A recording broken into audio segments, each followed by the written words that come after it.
हरे कृष्णा। दृष्टधुताध्यायत्पादं जानन पात्मनो हितं करोति भूयो विवश प्रायश्चित्तमथो कथं क्वचिन्निवर्तते भद्रा क्वचित् तत्रति तपुं प्रायश्चित्तमथो पार्थम अनेकुज्य शौचवान।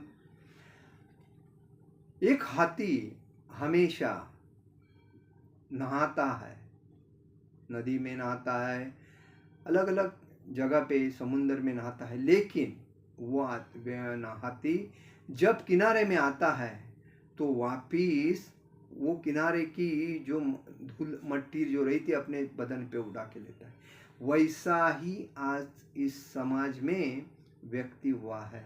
जो व्यक्ति को मालूम है मुझे ये नहीं करना चाहिए, फिर भी वो अपने हाथों से करके अपने ऊपर अपने हाथ गंदे करता है। मतलब चोरी नहीं करना चाहिए फिर भी चोरी करता है, झूठ नहीं बोलना चाहिए फिर भी झूठ बोलता है, दूसरे को तकलीफ नहीं देना चाहिए फिर भी दूसरे को तकलीफ देता है, लालच नहीं रखना चाहिए फिर भी लोभ रखता है, अहंकार नहीं करना चाहिए फिर भी अहंकार करता है, दूसरे की निंदा नहीं करनी चाहिए फिर भी निंदा करता है, और मालूम होने के बाद भी वो हत्ती जैसा करता है। वैसा हत्ती तो मूर्ख है, लेकिन वैसा ही आज समाज में इस कलयुग में व्यक्ति मूर्खता का पार। इसलिए कहा गया है कि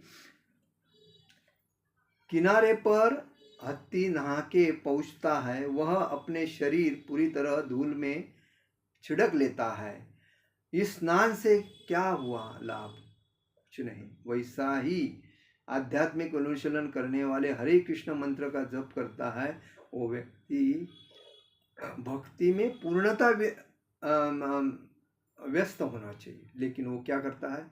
माया के पीछे भागता है, मेरी इंद्रिय तृप्ति के पीछे भागता है, और मुझे ये करना है, मुझे वो करना है। उसको सर पे इतना बोझ करके लिया है जो पेड़अप करने के लिए उसको दिन रात गधे की जैसे मेहनत करती है। इसलिए कहा गया है हरे कृष्ण महामंत्र का जप करते हुए साथ ही यह सोचकर अनेक निषिद्ध अलग अलग गलत कर्म करने के वजह से जप से उनके पाप नष्ट हो जाएंगे। अगर वो सातत्य से अगर जप करता है तो उसके पाप नष्ट हो जाएंगे, लेकिन एक भी दिन जप करने का रोकता है और माया के चक्कर में आके माया के बारे में बात करेगा तो उसका भक्ति पर मन नहीं लगेगा। और इसीलिए कहा गया है कि भगवान का नाम, भगवान का कीर्तन, भगवान का यही और करते रहना चाहिए। और 10 अपराध, जैसा कि 10 अपराध में क्या बताया है,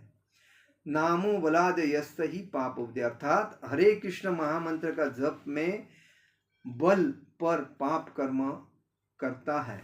10 अपराध जब करता है, मालूम है हमें ये नहीं करना चाहिए फिर भी करता है, निंदा नहीं करनी फिर भी करता है, तो इस 10 अपराध से उसको भक्ति में प्रगति नहीं होती है। और इसी वजह से हमें याद रखना चाहिए, हमें जप करना चाहिए, भागवतम का अध्ययन करना चाहिए, और हमेशा भक्तों के अच्छे विचार सुनने चाहिए।